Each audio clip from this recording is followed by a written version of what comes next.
Bem-vindo para nosso podcast Cura pela Consciência. Eu sou Richard Lloyd Jones com a Dr. Claudia Bernhardt Pacheco e uma dos nossos vídeos foi viralizado recentemente. Você está notando, né?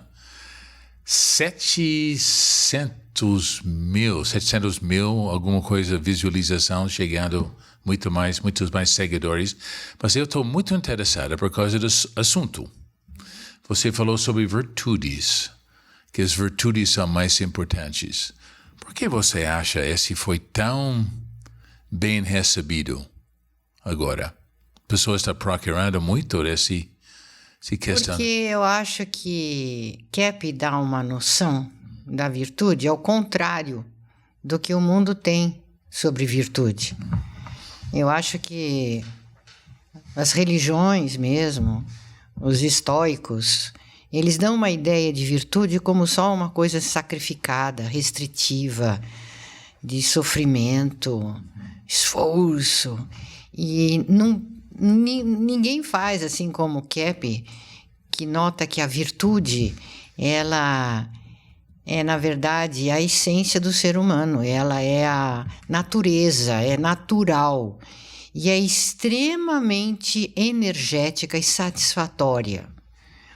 Então, a virtude em si, ela é extremamente satisfatória. Ela é fornecedora de, não só de saúde, não só de equilíbrio, não só de progresso, mas de bem-estar e até mesmo felicidade, que é algo que todo mundo tem pavor, né? Pavor da felicidade. Então, a virtude é tudo de bom. E que o ser humano está enganado. Inclusive, ele é muito mais charmoso, muito mais magnético quando ele é virtuoso, muito mais atraente. Costumo dizer, né? Quando eu era criança, eu ouvia falar do que as mulheres se sentiam atraídas por que tipo de homem. Então, diziam assim, mulher gosta de homem de farda militar, porque dá aquela ideia de masculinidade, de proteção, de virtude, né? Mulher gosta de homem com aliança. Vê um homem de aliança, então fala, opa, esse aí liga a uma ideia assim de virtude, compreende? Casado, marido de alguém, tem uma família, mais maturidade. Então, e também a inveja que a mulher tem, né? Vê uma aliança, opa, já... Pensa aí, opa, isso aí... Eu quero isso aí para mim também. Eu quero pedacinho disso para mim. Isso, exatamente. Então, geralmente, era assim. Eu não sei agora, quase ninguém usa mais aliança. Hoje devem ser outros critérios. Então, por exemplo, são pessoas que, por exercerem cargos de muita virtude, de qualidades, então eles exercem muita atração. E acredito que as mulheres também. As mulheres mais recatadas, assim, no sentido de não serem mulher de todo mundo, né? São mulheres mais reservadas, no sentido... Mas talvez até uma certa inocência deve ser atraente na mulher. Um certo recato, uma certa pureza. Os tarados, os agressivos, os homens que atacam mulheres, eles atacam mulheres e crianças justamente porque são símbolo de pureza, né? Então, aquela virtude, aquela qualidade desperta inveja nos outros. E porque é muito atraente. É muito atraente. Tudo que Deus faz, tudo que vem das mãos de Deus é muito atraente. Acho que é isso, né? Se a pessoa percebe isso, e muita gente deve se identificar. Deve pensar, puxa, então vale a pena mesmo o esforço de ser virtuoso. Por causa nesse vídeo você falou que pessoa que não quer ter virtude, etc., ou ter virtude é uma pessoa muito chata, sabe? Parece uma coisa... Então a pessoa está relaxando dentro disso, pensando, nossa, se eu estou acordando cedo, trabalhando sério, cuidando das minhas responsabilidades, eu estou sendo bom. Finalmente alguém está falando uma coisa boa nisso. Porque o mundo pensa exatamente o oposto. Que é careta, né? Mas pensa e não pensa. Porque, na verdade, no frigir dos ovos, são essas pessoas que são as que são mais competentes, as mais necessárias, as mais queridas, as mais amadas. E talvez no mundo espiritual, controlando um pouco essa loucura da guerra, etc., etc., pessoas de virtude talvez está providenciando um equilíbrio energético no planeta. Também. Não é? Os jovens não gostam. Eu me lembro quando eu era jovem, eu não gosto de fazer coisas que meu mãe e pai forçavam, né? O que eles forçavam, senhor? Quando eu tinha 11 anos de idade, durante o verão, férias de verão, eu preciso acordar às 6 da manhã e vai no ônibus para os campos do morangos e colher morangos para ganhar $3-4 por dia. Eu fui tão chateado com isso, Cláudia. Agora, eu noto uma grande vantagem eu tinha. Eu aprendi como trabalhar, né? Que eu preciso trabalhar. Mas eu não gostava nada disso. Na hora, no momento. Agora. Então, crianças não gostam. Ninguém gosta de seguir. Posso fazer uma pergunta aqui, Pode, indiscreta? pode. A que o senhor associa morangos? Coisa delícia. Delícia. Eu amo morango até agora, né? E ganhar uns dólares colhendo morangos, os dólares que o senhor ganhava, o que associa a esses dólares? A oportunidade de comprar alguma coisa, um pouco de independência da minha mãe e pai, um pouco de mostrar a responsabilidade. Então era tudo de bom colher morangos. Tudo. Então o senhor está isso. notando que o ser humano detesta tudo de bom. Isso mesmo. É isso mesmo. Quando a gente fala sobre virtude, a gente nota que essa é uma coisa, não por causa a gente gosta, necessariamente. A gente pode ficar revoltado com isso, mas isso vai dar tantos benefícios para nós, como você falou. E isso mostra uma atitude contra o bem que o ser humano tem por causa da nossa inveja. Talvez a gente possa encaixar nessa resposta sobre o que seria desinverter. Uma pergunta aqui, uma pessoa fala, o que seria desinverter? O que você está falando sobre desinversão, né? Então, eu estou me lembrando aqui, Richard, de uma cliente que ela está lendo aquele livro Deus, Homem e Mulher. E esse livro desperta, assim, muitos questionamentos profundos na pessoa que lê e mexe com todo mundo, né? Porque a gente vê ali o que a gente poderia ser. Poderia ter sido e poderia ser e não é, e não foi. Então, traz muita consciência. E também muitos questionamentos, muitas dúvidas, porque é uma visão muito diferente do que normalmente se tem na sociedade. Deus, Homem e Mulher, é meu último livro.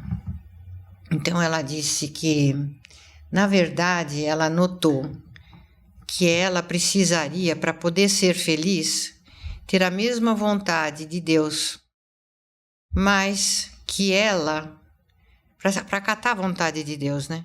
Como que é isso? E ela nota que a vontade dela, às vezes, é oposta de Deus, ou ela não sabe qual que é a vontade dela e qual é a de Deus exatamente, o que é a vontade de Deus e qual que é a dela, e ela ficou confusa falando sobre isso. Então, eu disse a ela que essa é uma questão, quando o Dr. Kepp estava escrevendo o livro A Libertação da Vontade, lá no Château de Tanque, lá nos arredores de Paris, onde nós tínhamos a nossa sociedade, a nossa comunidade de trilogistas. Então ele escreveu esse livro lá.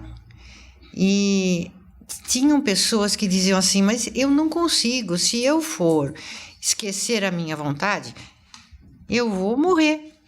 Elas diziam, eu sinto como se eu fosse morrer. E Kepp dizia, né, da inversão da vontade, que o ser humano ficou invertido na vontade, nos desejos, inverteu. Então, o que é isso, né? É que a pessoa, tudo o que ela quer, pela vontade dela invertida, leva a doença, destruição, a infelicidade, a problemas, pepinos, confusão e a morte. Até a morte. Porque tudo que ela faz é contra o ser dela. Então, na época, o que aconteceu na minha cabeça? Deu uma espécie de uma eureka. E eu pensei assim, então o Dr. Kepp está falando que a minha vontade autêntica do meu ser, Cláudia, o meu ser na minha essência, não a Cláudia invertida, mas a Cláudia autêntica, tem a vontade idêntica de Deus. A minha vontade autêntica é igual a de Deus. Então, se a minha vontade autêntica é igual a de Deus, se eu conseguir aceitar a vontade de Deus, eu vou estar fazendo a minha vontade autêntica. E qual que é o resultado disso? Felicidade. Glorificação, como Glorificação. Dá tudo certo, vou me sentir bem. O resultado não é o que a gente pensa. Então, abrir mão da vontade invertida não leva ao mal-estar, à frustração, como dizia essa cliente, eu vou morrer se eu tiver que abrir mão das minhas vontades. Então, não, a gente vai viver, a gente vai ser livre. Então, a gente vai se livrar dessa vontade invertida.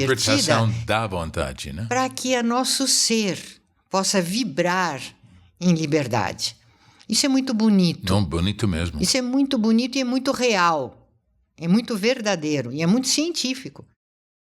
Sabe, Cláudia, nesse livro, Deus, Homem e Mulher, você falou que o homem e mulher separado, eles, e separado de Deus, age como uma... radicais livres, deturpando o ambiente e ter saúde deles. Então, essa coisa de seguir a própria vontade natural, obviamente vai trazer tudo de saúde, felicidade e realização também. Né? Muito bom isso. Okay. E aí, pouco a pouco, vai restaurando a sociedade e o ser humano. É uma restauração. Kepp fala assim, que toda a sabedoria, toda a saúde, está lá atrás. Que a gente deixou lá atrás, quando deixou o paraíso e abandonou Deus. E então que essa realidade precisa ser conhecida, que nós não temos que pensar em evoluir, inventar novas coisas lá na frente, que a gente, para ir para frente, a gente tem que ir para trás, como a roda do trem, tchum, tchum, tchum, tchum, né? Então vamos para trás, vamos restaurar o que nós deixamos de bom para poder ir para frente. Interessante. Ok, mais uma pergunta aqui, eu estou notando, talvez tenha uma ligação aqui, Cláudia. 1231, como poderemos proceder para não nós tornarmos manipulados pela falta de consciência? Falta de consciência significando que a pessoa não quer ver, não quer ter consciência dos problemas, das dificuldades. Não? Se a pessoa está evitando consciência, a pessoa vai shrink, a gente fala em inglês. Como se fala shrink em português? Vai encolher, vai ficar menos, vai realizar menos, vai ter menos, né? Então, consciência, Dr. Kepp escreveu um livro sobre consciência. Sim. Não? Agora, essa questão de consciência é uma questão que vem sendo estudada por inúmeros filósofos, teólogos, e quem ensinou mesmo de tudo de melhor foi Cristo, né? E a gente considera, portanto, como sinônimo de consciência seria o Espírito Santo no nosso interior. A consciência é a união do sentimento de amor com a razão, que juntos, unidos, produzem a consciência e uma ação, leva para uma ação equilibrada. Amor, verdade, razão, leva para um insight, aquela consciência e uma ação correspondente, correta. Se você fica na ação errada, não teve consciência.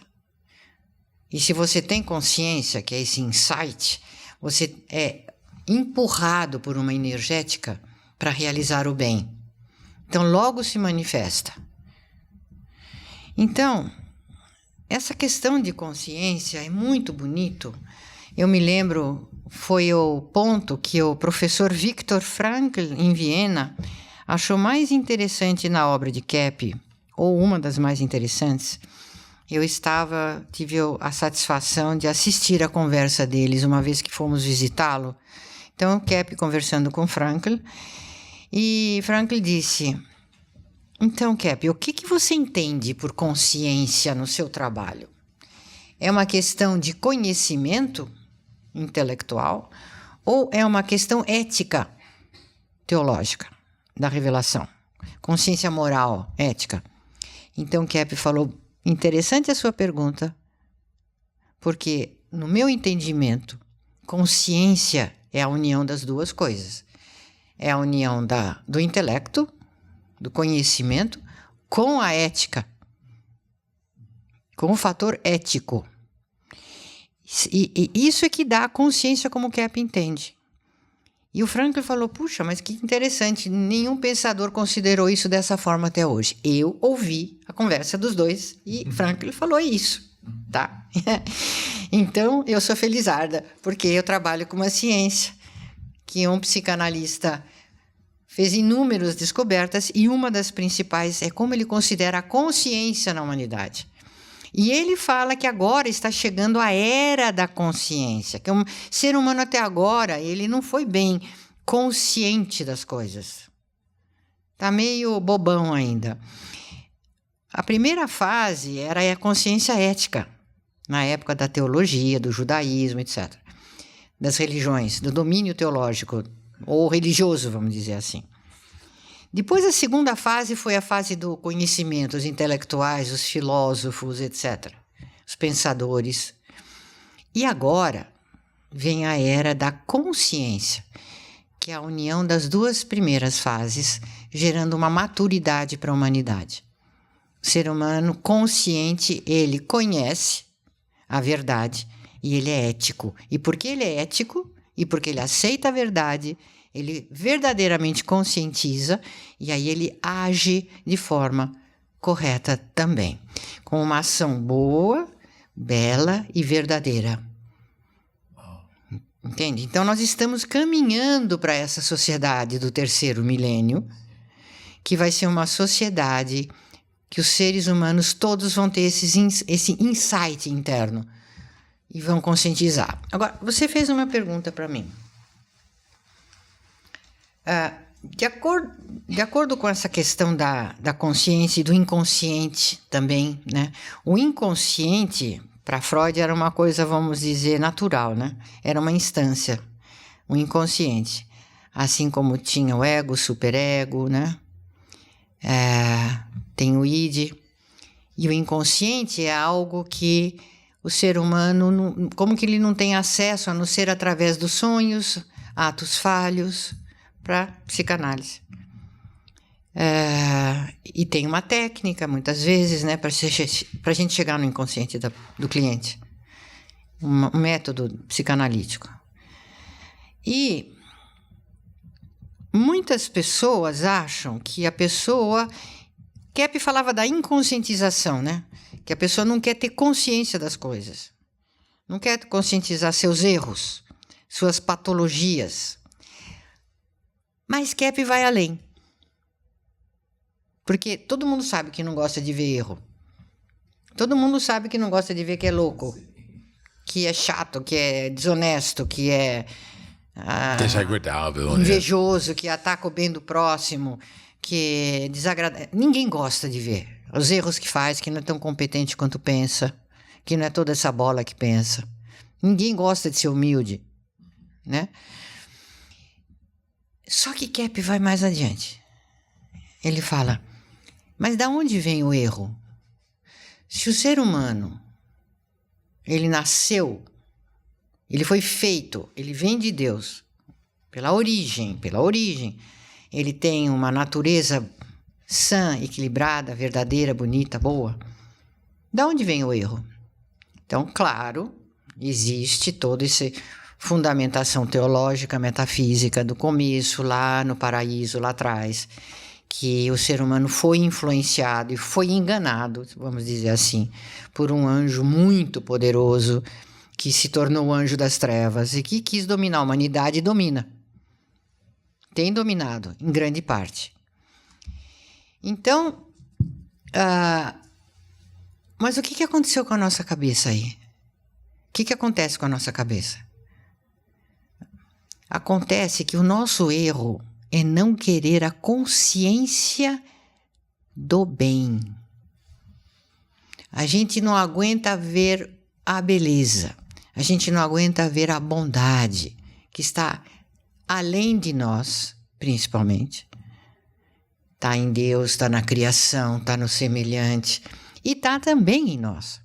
Então, uma das coisas que as pessoas mais têm pavor, Richard, é de sentir afeto, sentir essa vibração do bem, da felicidade, do ser divino. Parece uma aversão a isso que o ser humano não quer criou. ser grato, não quer ser... Uma inveja. Sim. Uma inveja. Na mulher se manifesta muito a inveja e no homem a megalomania, né? A teomania. Eu sou dono da verdade. Eu que sou Deus, eu que sou bacana, né? Yeah. Self-made man. Isso é o erro. Então, se a pessoa fica pensando, não, eu não quero ter consciência. O que é ter consciência? É ver meus erros? Se para aí, não desinverte. Fica só no meio do caminho. E esse é um esforço enorme, porque é mais fácil uma pessoa admitir um erro do que ela aceitar sentir o bem dentro dela, os bons sentimentos. Parece louco isso, Puxa. Mas é louco. É louco mesmo. Então, vou dar um exemplo de uma cliente hoje de manhã. Ela estava dizendo que ela pegou uma gripe muito forte. Muito forte. E que ela, por causa disso, não pôde comparecer a um encontro de amigas que ela tem e que fazem lá uma sociedadezinha de mulheres que fazem colchas bonitas e trabalhos artesanais. E elas se encontram, se divertem, riem. Ela ama isso, né? Ela tinha feito uma torta gostosa para levar para as amigas. E aí, um dia antes, contraiu uma gripe fortíssima que ficou. E aí, então, eu perguntei para ela assim, mas por que a senhora... daí ela começa, devo tomar vacina, não devo tomar vacina, porque de repente a vacina vai me ajudar a não ter gripe. Então, vai num crescendo. Paranoia. Eu falei assim, mas não é melhor a senhora analisar por que a senhora fica com gripe? Por que a sua imunologia caiu? Né? Não é melhor do que ficar pensando que tratamento que a senhora vai fazer da próxima vez? Procura conscientizar por que a sua imunologia caiu. Então, ela falou, sabe por que eu acho? Porque eu ia levar uma coxa que não estava totalmente feita e eu não quero admitir que eu não sou tão boa quanto eu penso e esse problema meu, eu quero ser sempre a melhor. Eu falei, será que é isso mesmo? O principal motivo? A senhora gosta muito de ir nesses encontros? Ela falou, eu amo. Falei, mas a senhora então, essas pessoas lá são suas amigas, tudo? Sim, a gente se une não sei quantas vezes para se encontrar. E falei assim, será que a senhora ia passar tão mal assim porque a senhora não terminou sua coxa? Ela disse, acho que não, né? Então eu falei, então, o que a senhora não aguentou? Por que a senhora entrou nessa defesa e ficou com gripe? Porque aí é uma reação de defesa do organismo. É uma reação até autoimune. Então, ela disse, nossa, mas eu não tinha pensado nisso. E aí, continuou. Procurei tentar fazer com que ela se mantivesse um pouquinho no bom sentimento. Falei, então, tenta lembrar desses encontros, tenta sentir-se bem dentro da senhora. Sente, consegue sentir, porque se a senhora não sentir, a senhora vai passar um tempão no purgatório. Ai, doutora Cláudia, a senhora está me condenando. Deus não vai fazer isso comigo. Meu Deus do céu, Deus não é ruim assim? Vai me deixar no purgatório só por causa disso? E não sei o que. Eu falei, a senhora sabe o que é purgatório?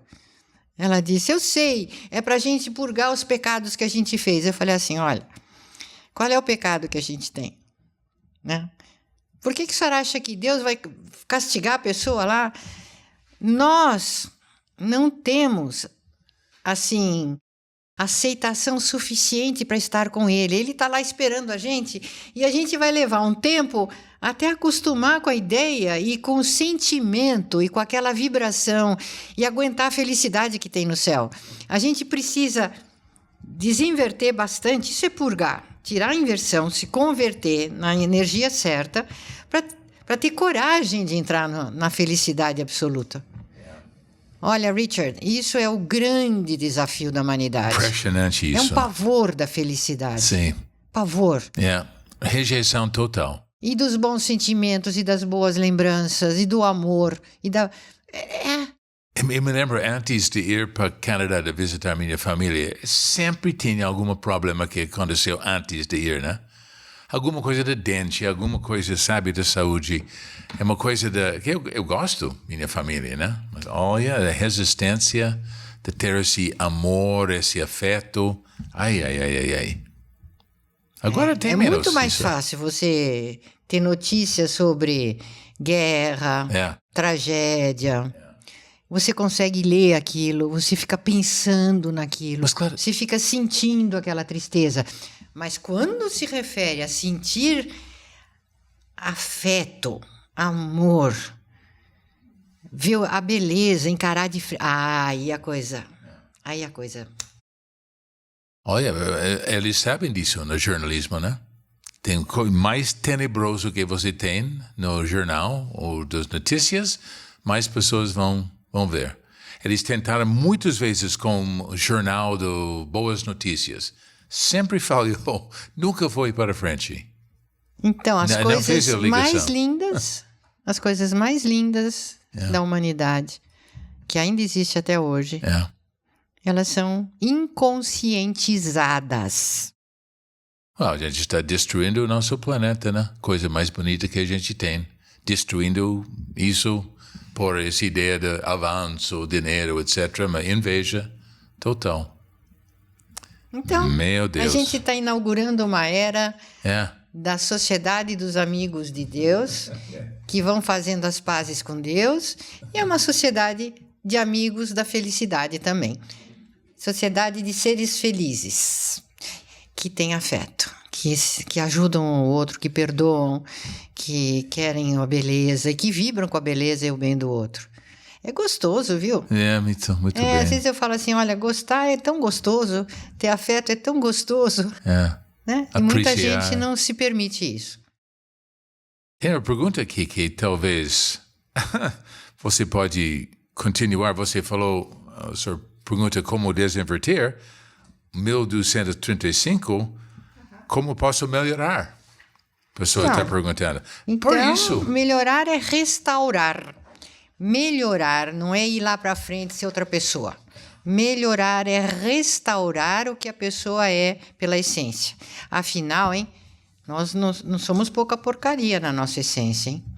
Se a gente for considerar não somente...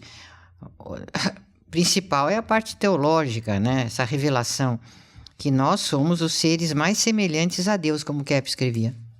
De toda a criação, os seres mais semelhantes a Deus é o ser humano. Então, só isso já é uma coisa impressionante, né? Na nossa essência. Então, não tem que ser nada mais diferente. Tem que ver como que está se estragando e restaurar a gente, restaurar a si mesmo, restaurar o paraíso, restaurar os outros. Nunca acreditar que aquilo não tem jeito, que uma pessoa está condenada, ele não tem jeito mesmo, ele é sempre assim, vai ser sempre... Não podemos pensar assim. A gente sempre tem que pensar que a restauração, que a reconciliação é a ordem do dia para todos. E temos sempre que ter essa fé. A restauração, a reconciliação. Esse é o nosso único caminho possível. Por isso eu gosto muito dos filmes de redenção, Cláudia. Né? Redenção, pessoa que está com problemas como Conto do Natal, do Charles Dickens. Né? Pessoa muito ruim que tem uma redenção através das coisas espirituais que aconteceu e tornou uma pessoa muito boa. Restaurou. É bonito isso. E aí tem uma pessoa aqui que pergunta como que vai fazendo para reverter essa tendência da inversão. É conscientizando. estudando, lendo os nossos livros dessa ciência, entendendo melhor o que Cristo ensinou. Porque ele ensina o tempo todo como desinverter. É que a gente é burrinho, não entende, né? Mas agora a gente está conseguindo entender melhor o que Cristo quis dizer.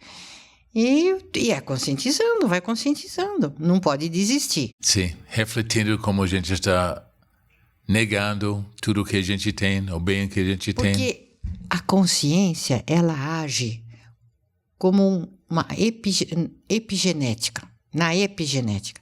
É um elemento externo ao gene que tem uma energética que vai lá e corrige. Corrige aquele cromossomo lá, psicogenético invertido, que a gente herdou dos pais, dos avós. Aí a consciência vai lá e corrige. Então você vai ficando melhor. Se você depois não ceder e não estragar tudo, né? Mas a tendência é essa, ir corrigindo sim. Vamos falar um pouco sobre as doenças físicas, Cláudia. Cura pela Consciência, seu livro, nome do nosso podcast. Tem a pergunta 1236. Só gostaria de saber a sua opinião sobre a fibromialgia. Ok. É uma doença no aparelho nervoso, né? No sistema nervoso, que tem fundamentação psíquica. Eu aconselho, porque consciência não se consegue somente numa explicação. Então eu aconselho essa pessoa que perguntou da fibromialgia, essa pessoa que tem gastrite, refluxo, o outro que é bipolar, né? Esquizofrenia na família. Então, aqui, essas pessoas que fizeram perguntas relativamente, diretamente a doenças, né? Então, eu aconselho que façam uma experiência que junte o sentimento e o conhecimento, que é a análise, a psicanálise integral de Kepp, né? O psicanalista que usa esse método, porque a própria pessoa vai chegar na resposta do porquê ela tem esse problema. Se a gente ensina, a pessoa fica com uma informação que muitas vezes não adianta, não é suficiente, porque tem que entrar no campo daquela eureka, do insight. E ela própria chega junto com o analista dando uma ajudazinha. Esse aqui que falou do transtorno bipolar, Kepp define, inclusive, todos os transtornos, as doenças, fundamentalmente como um problema de atitude. Então, uma atitude, ela pode ser modificada. Então, uma atitude de negar, de atacar, de omitir, de esconder, de deturpar, né, de ficar muito na fantasia, enfim. É uma atitude que a pessoa desenvolve doente. Então, ela pode corrigir a atitude. E pode melhorar, sim. Qualquer transtorno pode ser melhorado, desde que a pessoa veja uma vantagem nisso, né? E se aplique a conseguir isso. A gente tem um aluno americano que tem um neto com muito problema de hiperatividade, né? E ele tem muitos problemas na escola por causa disso, né?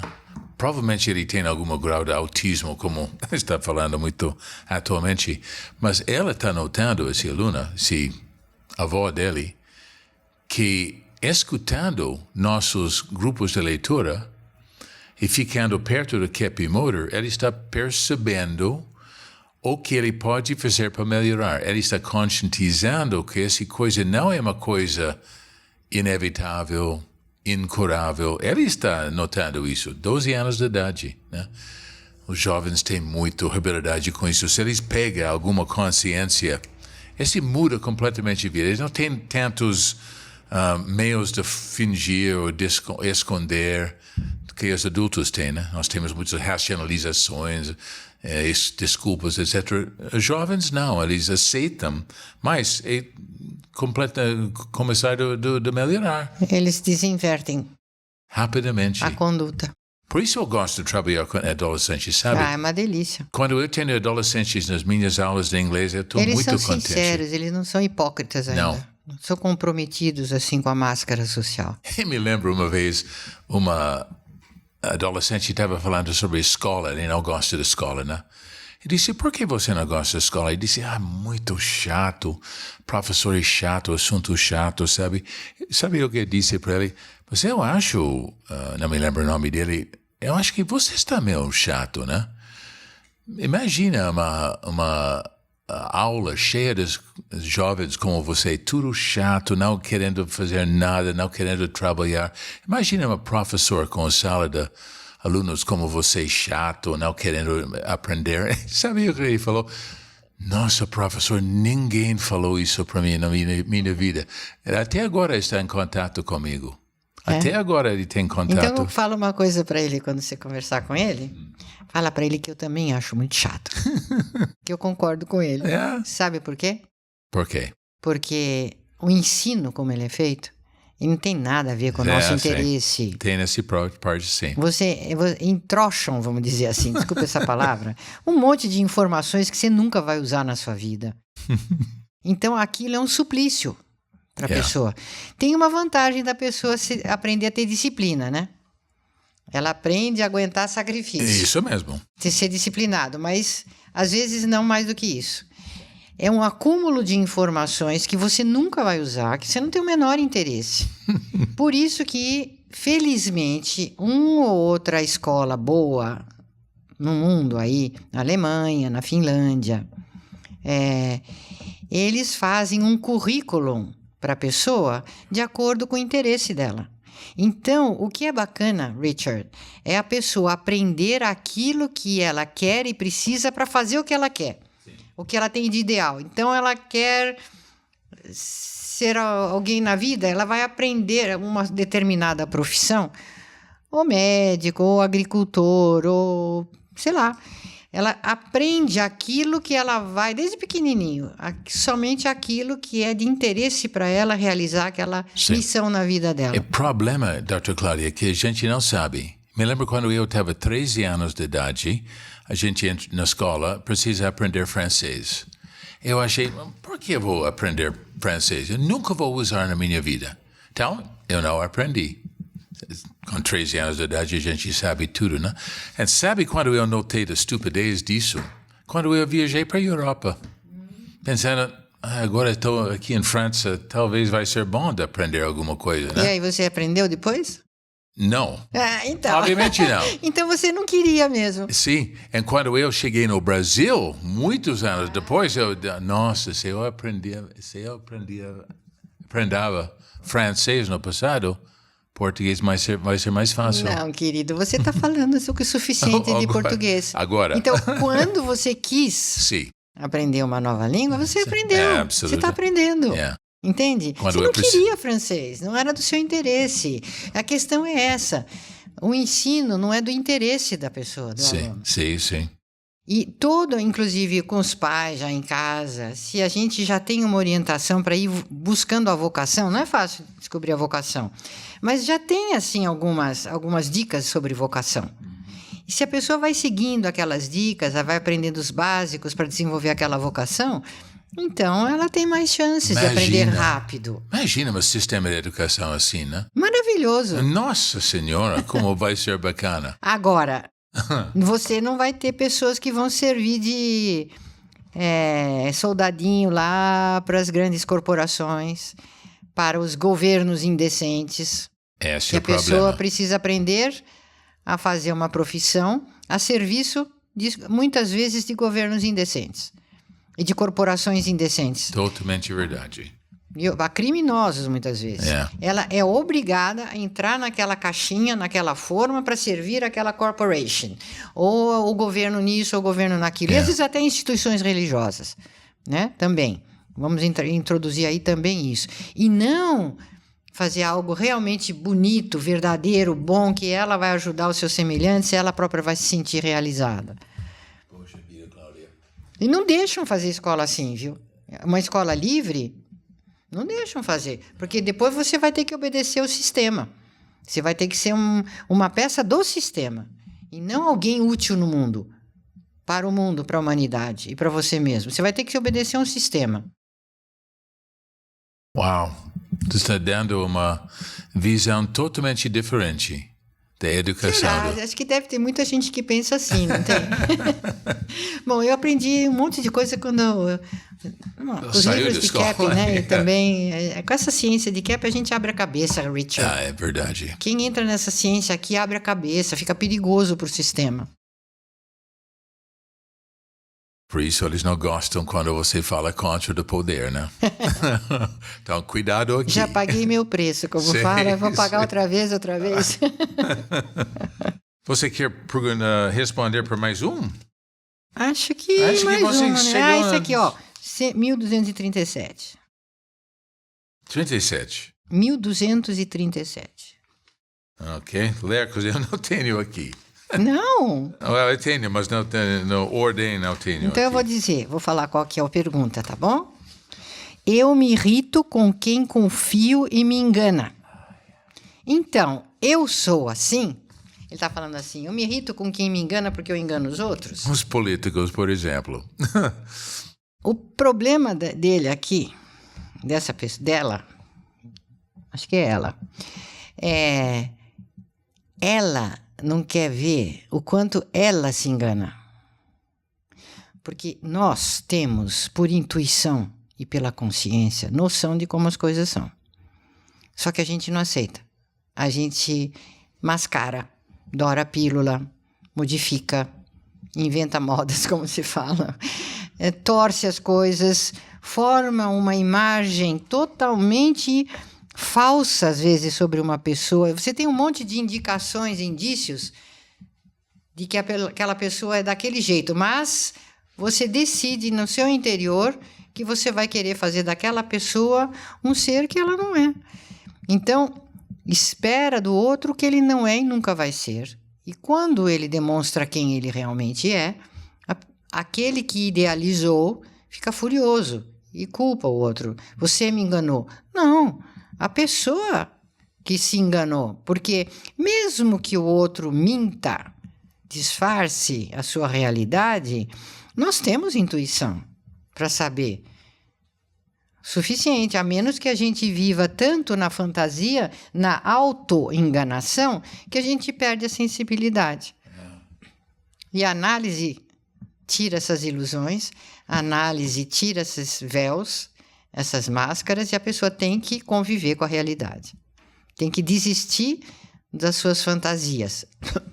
Só que a boa notícia é que a realidade é muito melhor do que a fantasia. Ela pode desistir à vontade, entrar no mundo da realidade, porque ela vai só ter prêmios com isso. Você está fazendo uma coisa de glorificação para nós hoje. Que nós temos esperança, temos uma possibilidade de ter uma vida melhor, voltando para a virtude, para a nossa essência, nossa vontade real, ligada com Deus. Né? Que senão, Richard, não muito adianta bonito. fazer terapia, compreende? Vai fazer terapia para quê? Para se conformar com a condenação da humanidade, se conformar, aceitar a verdade, a realidade, aceitar o real, que tudo é uma porcaria, o ser humano não presta, é isso mesmo. Fazer terapia para quê? Para ter essa visão assim negativa, pessimista. Isso não é terapia, isso é algo que aumenta a patologia da pessoa. Angústia, né? Aumenta a angústia. Por isso que tantos jovens hoje vão para aquilo que não pode falar aqui, né? Não pode falar, mas aquilo que muitos fazem, que é tirar a vida, né? De alguma forma ou de outra, acabam tirando a vida. Que estão no máximo da inversão, no máximo do engano, e tiram a vida. Então, o trabalho de Norberto Kepp sempre foi essa coisa da glorificação, para nós chegar na nossa posição real no universo. Então, até a próxima vez. Tchau.